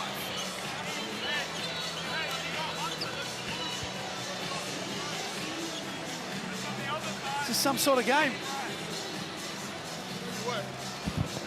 Tell you what. We're not bothering are you? We're not bothering are we? No. Coach just forgot that when you are on air that you've got to have the microphone. Just tell the world, Jack. Just tell the world. Hey. I had to yarn, so I just moved the microphone Hey, to the side. we rise together, we fall together. Oh, my goodness. And Jordan Hunter has 16. Matt Hurt has 16 as well for Southeast Melbourne. Matthew Dellavedova is United's leading scorer with 16. Ian Clark, 14. And his Tangerine timeout. Key instructions from Mike Kelly, the coach of Southeast Melbourne, and Dean Vickerman, the coach of Melbourne United. I'm impressed. 10,225 in the house tonight. The sold-out sign is up on the front door. I'm impressed with Matt Hurt, Joey. And this guy can play, man. And it seems like they go away from him too much. I mean, he's cooking, and when he starts to cook, then other guys come in and take bad shots. But you got to go back to this guy, man. He knows the game. He won't force it. Hunter, Walton Jr., Wieskamp, Hurt, Foxwell out on the floor for Southeast Melbourne. Dellavedova, White, Lee, Golding, Illy, and none of them can stop Walton Jr. That's a huge response, a big play. They get it back to square and give up two relatively easy opportunities for Melbourne United. That time there, Derek Walton Jr. is doing what he's paid to do. Won the last 5 against Southeast Melbourne. Have Melbourne United. Number 6 is going to be a real arm wrestle. Kelsey Brown, courtside. Yeah, listening to Dean Vickerman, you guys have been speaking about Owen Foxwell. He's concerned about him as well. A lot of that timeout was speaking about Foxwell and his impact on this game. He said, get him off his left hand and onto the right. Nerily, what did you hear down the your end? Yeah, it's interesting. Mike Kelly just said, I'm giving you boys a breather right now. And boy, oh boy, did they need it. The right leg, the hamstring of Derek Walton Jr. was being worked on heavily by the physio. Owen Foxwell also checked in after a heavy collision. He's all good, as we've seen. Derek Walton Jr. now just having a break as well after a big play. A little surprised to see Derek Walton Jr. I know Mike Kelly was talking to him, and as he was talking to him, he was doing some stretching on his leg, so he may have a bit of an issue, but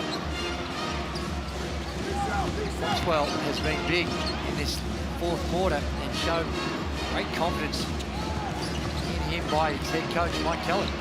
Sobey, little floater. Ty can't score. 2 of 10. Make that 2 of 11 now for Sobey. Marcus Lee. Oh. Extended high above everyone else. 21. Hit. Good shots. That's a almost play. Again, Shea Illy. Great vision. Throws it up. There you see the foul. Good call by the official. And this is not an area where Marcus Lee is all that comfortable. No. 55% on his career in the NBL. And that was nothing but the bottom of the net. Wieskamp checking out.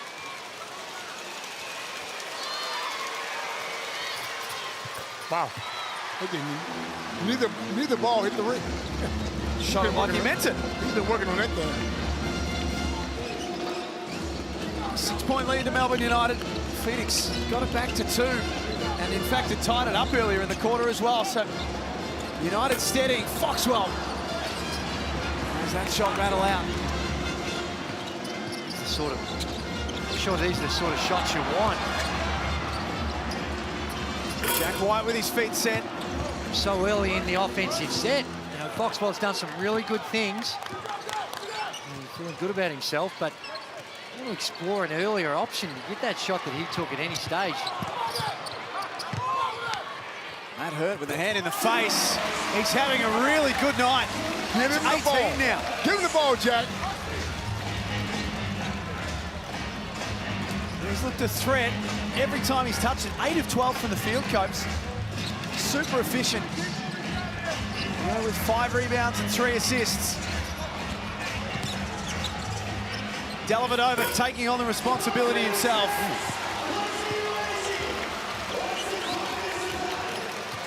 And Phoenix are within 4.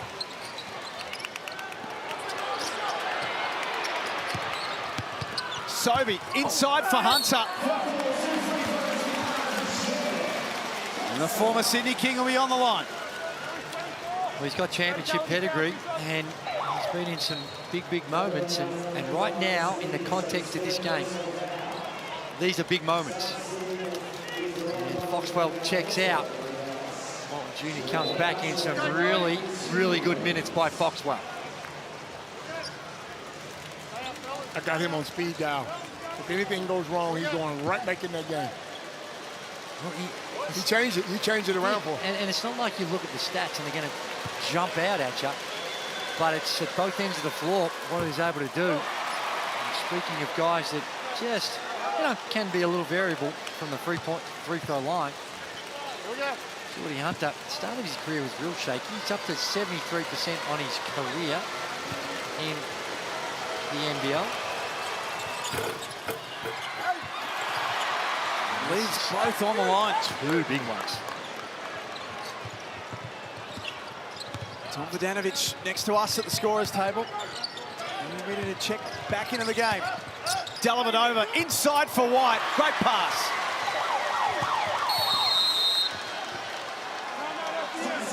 Phoenix call a timeout. That last possession sways things in favour of Melbourne United. Tangerine timeout. Well, it is, and you see Jack White, just what a gift, Copes, that the strength and power just to go up and power his way to the rim with a good, intimidating player coming at him. And despite not a slow start, he's starting to get things going. He's got the 8 points, he's 3 of 7 from the field, 5 rebounds, and starting to put together a game. And remember, he was scoreless at halftime. Speaking of bold predictions, yours was not so great, Copes. Yours, on the other hand, Andrew Gaze, Matthew Dellavedova, you said double-double. He's almost in triple-double territory. No, Drew, you said, or you did say double-double. I did say double-double, but I said that I'm not sure which one it'll be, whether it'll be the rebounds or the assists, and it could be actually both. Yeah, okay, Mr. Genius. All right, just saying. You don't like him when he's right, do you? Well, it's so rare, you know. You go ahead and give him a little credit. No, but he can do so much, and he's all hustle.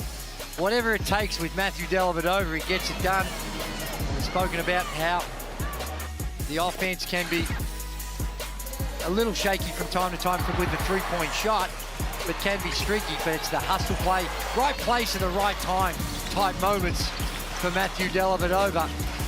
And the harder you work, the luckier you get. And he's one of the hardest workers out there. He's struggling to find someone that works harder than him. Tell you what, I got Foxwell sitting there ready to come back in, though, I'll tell you that much. Joe Wieskamp, who comes to the scorer's table. Sobey thought he was fouled. The umpire, the referee agreed. And apparently Chris Golding's not too happy. It's a strong drive by Sobey. Hey. And I'm not totally certain I'd be keen to go toe-to-toe with Tom Vodanovic, if I'm being honest. There it is there, and that's what he's complaining about. They just got tangled up. So, come on now.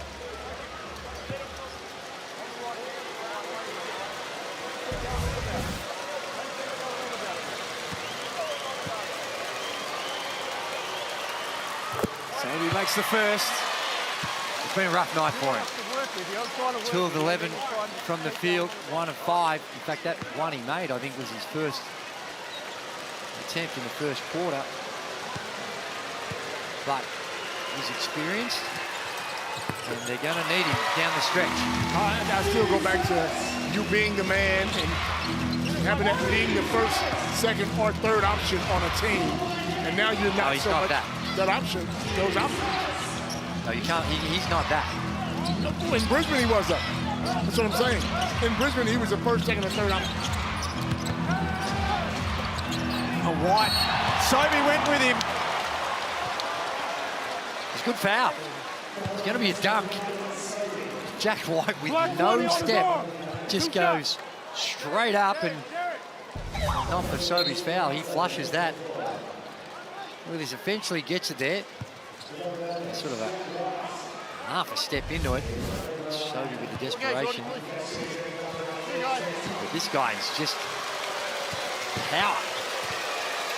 14 points, 7 rebounds in round 1 at Hoops Fest against Tasmania. Jack White plus 12 in that game tonight.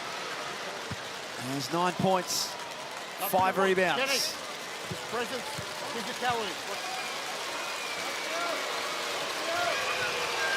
Deep breath. When you consider that the Phoenix had 28 points in the first quarter, this has been a really good defensive turnaround by Melbourne United. What did they score, 10, 12 in the second quarter? Well, the second best defense in the competition last year. Dialed it up after halftime in this one. He didn't stick it out. Well, wait. Melbourne are over the limit, so free throws to come here for South East Melbourne. It is, and Geordie coming off 2 misses. This is where it tests your nerve. He'd know how crucial these are. You got Waddy, be disciplined, everybody. Good job, Matty Dellavedova complained to the ref. He thought Geordie Hunter stuck his butt out as he's trying to fight over the top of that screen. Oh. It can be like this. Looks good though. Look, the shot looks okay, but it can get in these little funks. Like I said, 73% is not. You need to do better, but it's not terrible. So what's going through his mind now? To me, it's when he's missed a couple, his ability to bounce back from it, and that one looked a whole lot better. 83-77. We'll roll down to 3 minutes remaining in throwdown 25. Dellavedova inside. Takes that moment on.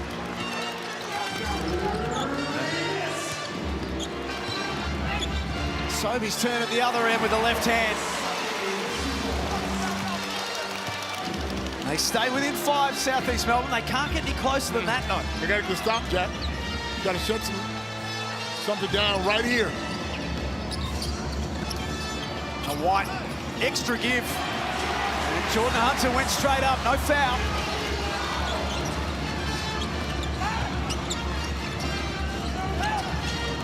Wong Jr. has heard flashing.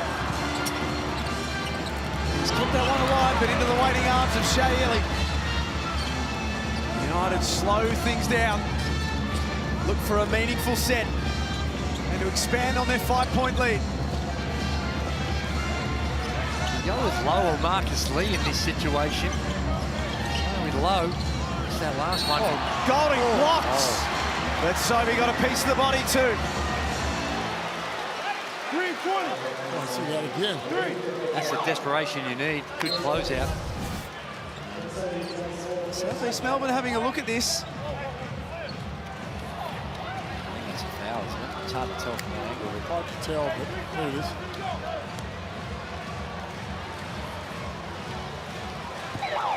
Gee, not as much as I thought.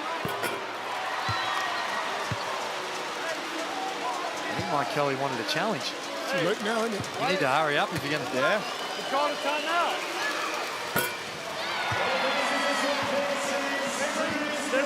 Mike Kelly upset. He wanted a challenge. They took too long? Yeah. See what they're doing.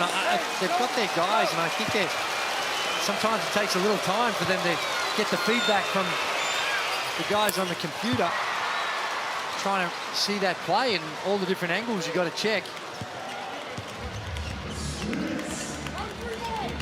2 minutes remaining. is almost in the must-score possession. Ball in the hands of the right man, Derek Walton Jr., and he delivers. He does that well. He probes, he takes that little fall away. Now they need to stop.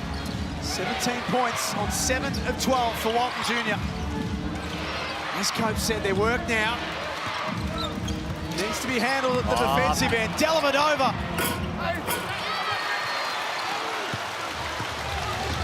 Pull up for a 3 here, make it interesting. Roller Hunter. The pass was on. It was actually a good look. Just went behind Hunter, but it was the right look, just a poor execution. Turn around, gonna stop here. You don't need to foul here either. Still got time, just need to stop. Golding a long way from the cup. White with the offensive rebound, a big one for Melbourne. Their 9th ball of the game. And they're most important because time is starting to become their friend. White underneath scores, and one. Melbourne coming up with winning plays. That's tough. This has been a superb comeback for Jack White. He didn't drop his lip, scoreless at half-time. But in this last quarter in particular, he's come up with some big plays, and that baseline drive and finish has been one more important two from him than that two right there. 12 points now, 4 of 8, 6 boards.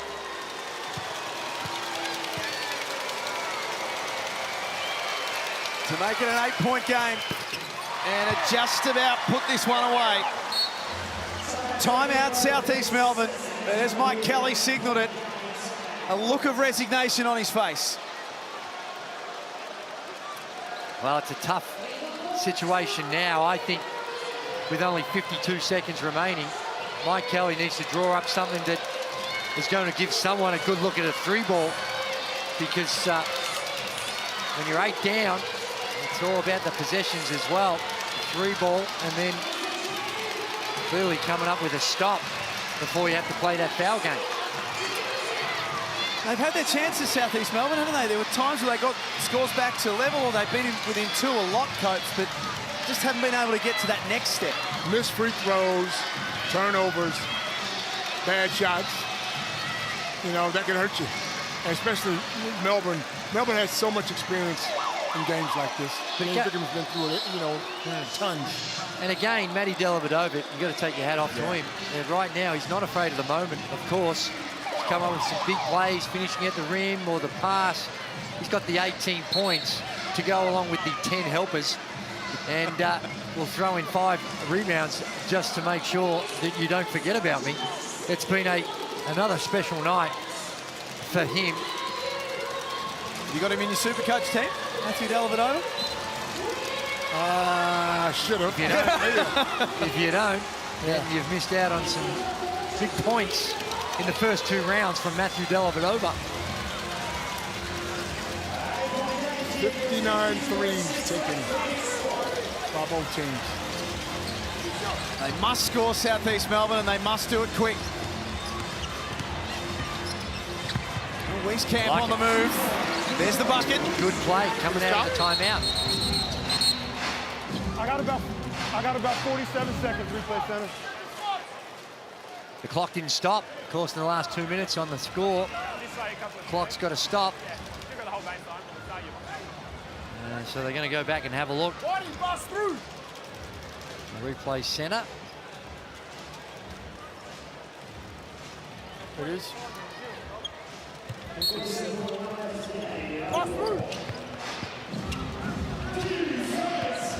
Shaley with the ball handling responsibilities. Oh! Here comes Walton Jr. and almost came up with it. Time. Again.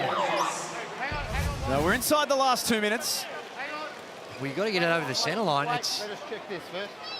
It's down to 16 seconds. You've got 8 seconds in the back court. So they're going to have to throw this. They've got to get over before 15. Okay, I just want to review it because when I looked up, it had already stopped before the whistle. So I'm just going to check with them. Okay. Might give him a bit more Replay time. Center, can we check that the shot clock did not stop before the ball went out of bounds, please?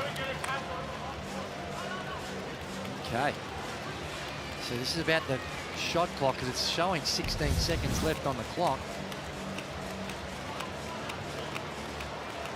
He doesn't get it over. Feet and the ball aren't over, so he's still considered in the back court. So I think they're reviewing. I thought they were reviewing the clock. They're looking at everything now. So the clock, and I think it's pretty clear that it was last touched by Southeast Melbourne. But it's whether or not they got it over in time. Somebody count to 8. Well, they're going to have to. Sorry, I was listening. The timeout by Melbourne, and they have 1 second after the Tangerine timeout to get it over halfway. Well, this is why Dean Vickerman's, he understands how important this is. He uses one of his timeouts to draw up a play to make sure he gets it over the centre line in the required time. And we're taking the ball out there, yeah? It's certainly in the back court. So it's a difficult proposition now for the Southeast Melbourne Phoenix. But still some work to be done. And after what we saw last season, particularly throughout the finals, you just... Don't go there. The inbounding, Don't go there. The inbounding just had a little bit of vulnerability about it. So it's going to come down to the defense here and ball pressure. I suspect you get one of your bigs on the ball. Yes, sir. To try and make that long pass, direct pass, a lot more difficult. Southeast Melbourne will play New Zealand on Sunday at Spark Arena. They call a timeout so they can advance the ball. it. Yep. So they lose some few seconds, but it's a good decision.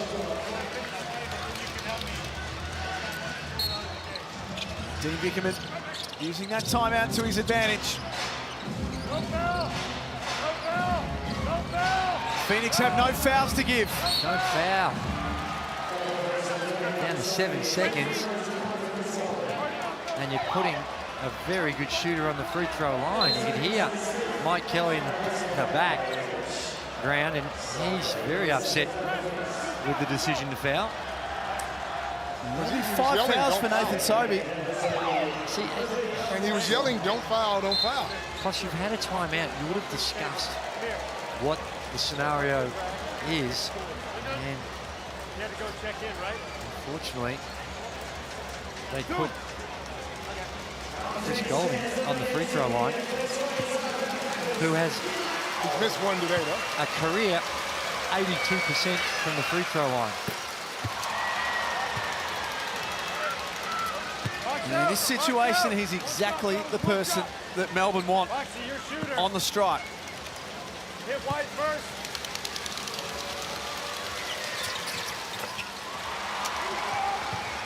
Pushes it out to 8.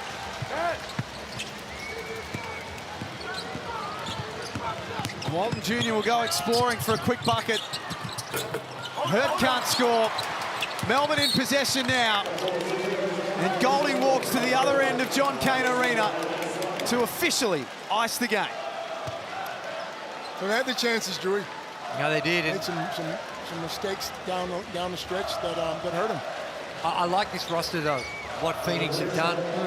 I think they've got some really good pieces that when they get on the same page, they're going to be really tough to beat. Well, what's their identity? Are they more of an offensive team than a defensive team? Or? Well, you've seen glimpses of it. You've seen glimpses even this game where they have the capacity when they want to get up and in and play some decent defense. You just don't see it for enough periods of time. And let's not forget they're up against a really experienced and very talented Melbourne United team. So No shame losing to Melbourne United. But this season and the parity that's in our league, it can get away from you pretty quickly. Bruce Campbell, a late 3. United travel to Tasmania on Saturday night for the second edition of the grand final rematch. And they will head to the Apple Isle full of confidence because they are 2-0 to start the NBL25 campaign. 96-84 the final score. It hasn't taken long for Melbourne United to pick up from where they left off last year. No, it hasn't. And did I hear some experts out there predicting that it might be a tough year for Melbourne United? Yes, they were. On the evidence that we've seen in this first couple of games, they are going to be a major factor, and it's no surprise. The Foot Locker player of the game, as predicted by some, a nice double-double with the 18 points and 10 assists and 5 rebounds. And he is in some really good form to start this season, coming off, I think, a highly credible campaign in Paris with the Australian team. And he's brought some of that confidence and that good juju that you get from playing with the Boomers into the season. You said last year he was on a mission. It seemed like straight away, first 2 plays, he's on a mission again. He goes to work, so I don't know. I don't know what's going on in his mind, but he's certainly become a much better player. He's focused, and he's trying to get Melbourne United back to that championship. Maybe his mission now is to be a championship player in this league and to maybe be an MVP of this league as well. He seems driven and determined, as do Melbourne United. Winners tonight, 96-84 in Throwdown 25. We'll wrap it up on the other side of this.